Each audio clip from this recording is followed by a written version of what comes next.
Fala galera, e aí? Tudo certo com vocês? Então é para mais um vídeo, hoje um vídeo bastante pedido por aqui, né? Quando eu comecei essa playlist aí falando da Coreia do Norte e quero trazer muito mais aí para vocês, então já vai se inscrevendo, deixando um like aí para acompanhar essa playlist. E muita gente me pediu para eu falar sobre os trens, né, que transportam aí o líder coreano, né, o Kim Jong-un. Ele utiliza basicamente o trem, né, quase que 100% das vezes que ele precisa se deslocar. Então gera curiosidade. E como aqui é o canal Mundo da Graxa, trens fazem parte de transportes que também envolvem graxa. Essa ideia de viajar de trem, na verdade, é uma ideia muito comum antigamente, né, pessoal? Os líderes antigos evitavam viajar de avião, porque a aviação, como a gente conhece, com a segurança que tem hoje, com os recursos que tem hoje, é uma coisa muito recente. Então, por exemplo, os líderes da Europa normalmente eles andavam de trem mesmo, se deslocavam com as comitivas de trem. Porém, com o tempo, né, a aviação foi melhorando e eles foram abandonando isso e, pelo menos até onde eu sei, só o líder da Coreia do Norte ainda continua utilizando, né? O Kim Jong-un, atual líder, ainda utiliza muito o trem como transporte. Claro que não é um trem normal, né? Mas como começou tudo isso? Bom, isso começou com o avô dele, o Kim Il-sung. O Kim Il-sung foi o cara que fez a Revolução Coreana, o grande líder deles, né? O líder imortal, né? Aquele que vocês sempre veem as estátuas, né? Fotos da Coreia, as estátuas dele, as fotos dele em todos os lugares. Então ele começou durante a Guerra da Coreia transformando o trem que ele utilizava em um quartel-general. E a partir dali então se começou essa cultura deles utilizarem trem.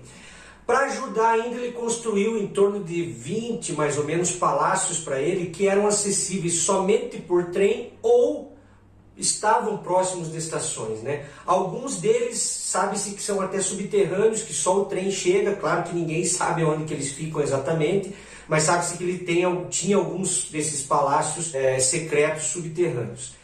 E quando o Kim Il-sung falece, o filho dele, então, Kim Jong-il, né, assume o poder. E o Kim Jong-il, ele tinha muito medo de voar, ele tinha pavor de altura. E aí, nada melhor do que expandir ainda mais essa malha ferroviária por toda a Coreia do Norte e se utilizar desse trem para fazer o transporte. Mas afinal é lógico que esse trem não é um trem convencional, não é um trem normal. Então quais são as características, né, que ele tem? Basicamente é o seguinte, é um trem blindado, lógico, com nível excelente de blindagem, né, os vidros são escurecidos para que ninguém saiba quem está viajando ali dentro, apesar que com o movimento que deve ter lá na Coreia do Norte é meio impossível, né, que não saibam quando está viajando.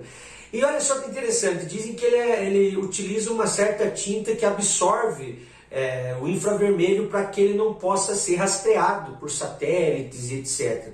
Mas hoje em dia, com a tecnologia que tem, os caras sempre dão um jeito de descobrir onde que está o trem dele. E o Kim Jong-il, ele então fazia várias viagens de trem, algumas duravam muitos dias, né? Ele fez uma viagem à Rússia, por exemplo, que levaram vários dias. Teve inclusive que fazer algumas paradas técnicas para poder trocar a questão de bitola, porque depende da região do mundo, os trilhos são mais estreitos ou mais largos, etc.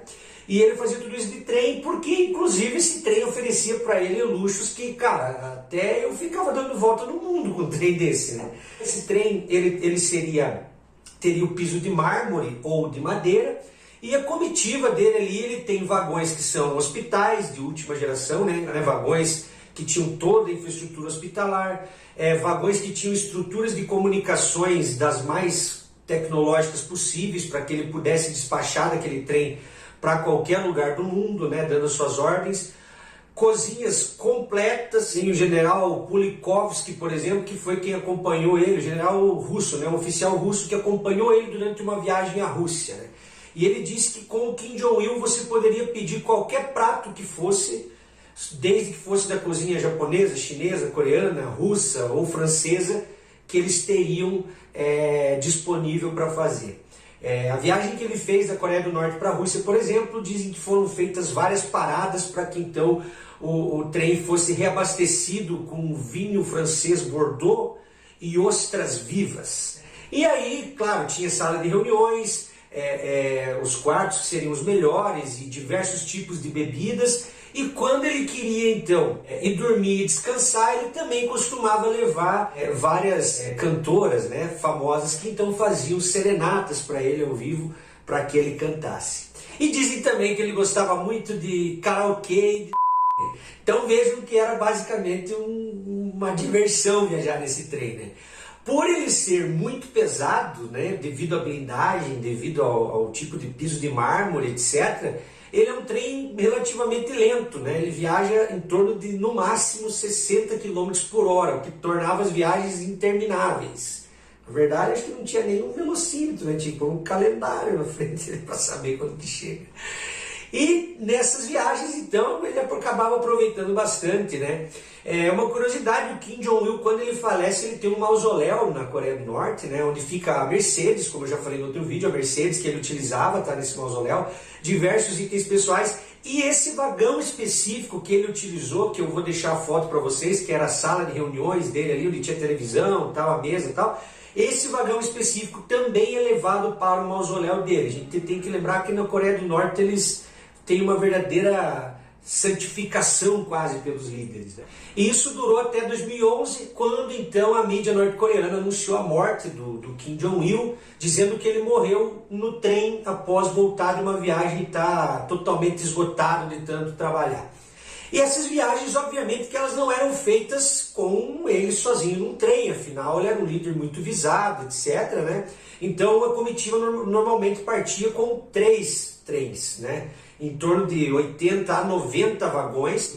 A primeira locomotiva que ia, ela puxava então os agentes que iriam verificar a segurança dos trilhos. Se os trilhos estavam em ordem, se não havia nenhuma bomba, se não havia ninguém que pudesse cometer qualquer ato contra o líder. Normalmente toda a linha elétrica dos demais trens em volta era desligada, somente a linha dele tinha energia elétrica justamente para que só ele passasse por ali.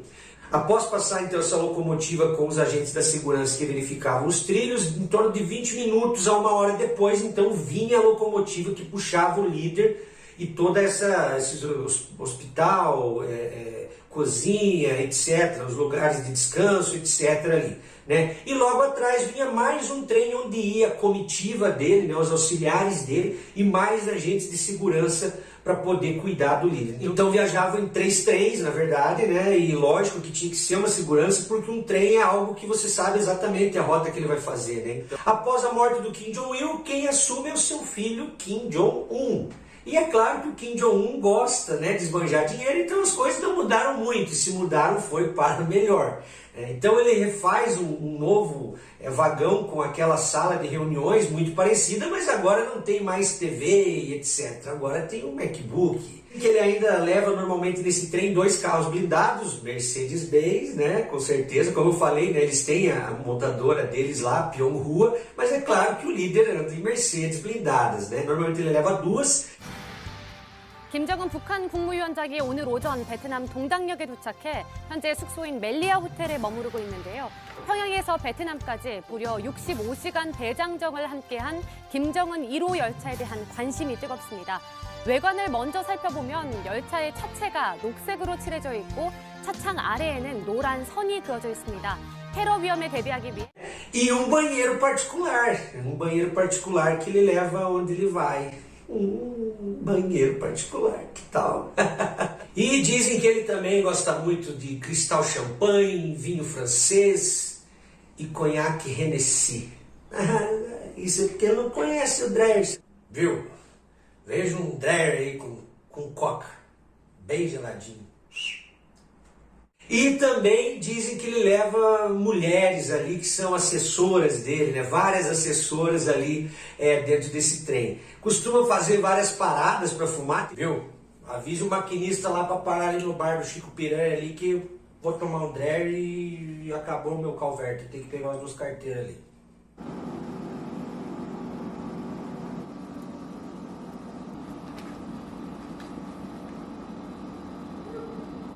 E cara, eu realmente não entendo, porque, né, quem que vai ter alguma objeção ao fato dele fumar dentro do trem, né, cara? Alguém tem alguma objeção se eu quiser fumar aqui dentro do trem? É bom. Alguns anos atrás, se vocês lembrarem, houve uma cúpula entre o Kim Jong-un e o Donald Trump. Essa cúpula aconteceu no Vietnã e tinha por objetivo discutir as questões nucleares ali. E o Kim Jong-un, né, ele viajou para lá de trem, né? Levou mais de 60 horas de uma viagem que ele podia fazer em muito menos tempo de avião. Por que ele não viaja de avião? Ele não tem necessariamente medo de voar, mas algumas coisas implicam aí. Primeiro que o avião que ele tem para uso é um Ilyushin IL-62, que não é um avião que esteja nas melhores condições, vamos dizer assim, por ser um avião já bastante antigo e etc, não necessariamente é feita muita manutenção.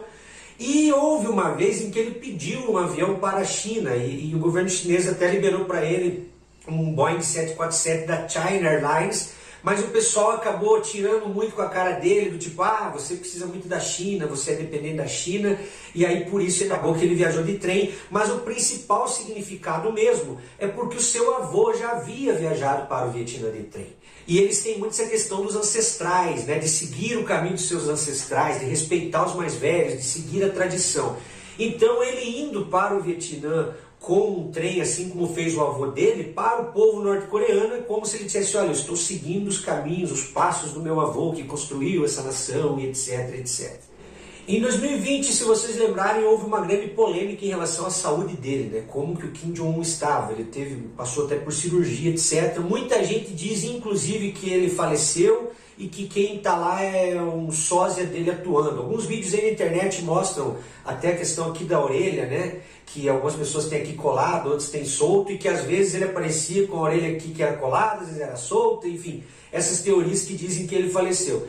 E eles descobriram que o trem dele estava parado lá na estação de Wonsan, que é um balneário chique que ele construiu para ele, e ele supostamente estaria lá descansando. Eles descobriram isso porque imagens de satélite que mostrava o trem dele lá parado nesse complexo que tem mais de 9 pousadas, campo de equitação, porque ele agora adora cavalgar, tem campo de tiro e lá onde está o seu iate, né? Seu grande iate, que dizem que ele esconde ali. Então eles viram que o trem dele esteve parado lá por alguns dias e acredito que ele estava sumido, porque ele estava lá se recuperando em virtude da cirurgia, né? E toda essa segurança, é claro que não era em vão. Houve um incidente em 2004, quando era o Kim Jong-il ainda, né, o grande líder, em que ele passou pelo trilho próximo à fronteira da China, e em torno de 2 a 3 horas depois que ele passou, houve uma grande explosão que envolveu ali um caminhão de óleo, diesel e produtos químicos, etc. E aí, depois disso, eles acreditaram que aquilo ali, na verdade, era um atentado terrorista para ter acertado o trem dele, mas por uma confusão acabou não acertando. Então, depois disso, eles ainda aumentaram mais a segurança em relação a isso, né? Não se sabe realmente até hoje se de fato é um atentado ou não, é claro, né? Ninguém ia assumir isso aí, ninguém assumiu essa questão. E por que eles utilizam o trem? Porque o líder da Coreia do Norte não costuma viajar muito longe. Quando viaja, normalmente vai para a China ou Rússia, que daí é até um pouco mais longe, mas assim, não faz viagens em que ele não possa ir de trem, até porque o Kim Jong-un especificamente, ele não gosta de ficar ausente por muito tempo da capital de Pyongyang, do palácio de onde ele dá as ordens. Eu acredito até que, né, se o líder não estiver lá, ele pode perder a mão, né? Não pode dar tempo dos outros pensar muito. Então, ele acaba não gostando de se ausentar por muito tempo. Então, por isso que para eles nunca teve muito problema em relação a isso, porque eles não fazem viagens longas, né? Então, para eles não é problema não ter ali um avião. Caso eles precisem, eles sabem que podem contar com a China. Querendo ou não, é uma tradição do país, é uma coisa diferente, né? É muito triste saber que, né, enquanto o líder tem todas as regalias, aquele povo, coitado, na verdade sofre sem nem saber exatamente o quanto, porque nem conhece o mundo, né, fora dali. Então é isso aí, pessoal. Se você gostou, dá mais uma olhada aí nos vídeos que a gente tem no canal. Tem bastante coisa interessante, muita curiosidade, vai ter muita dica, muita avaliação. Curte, se inscreva e até a próxima.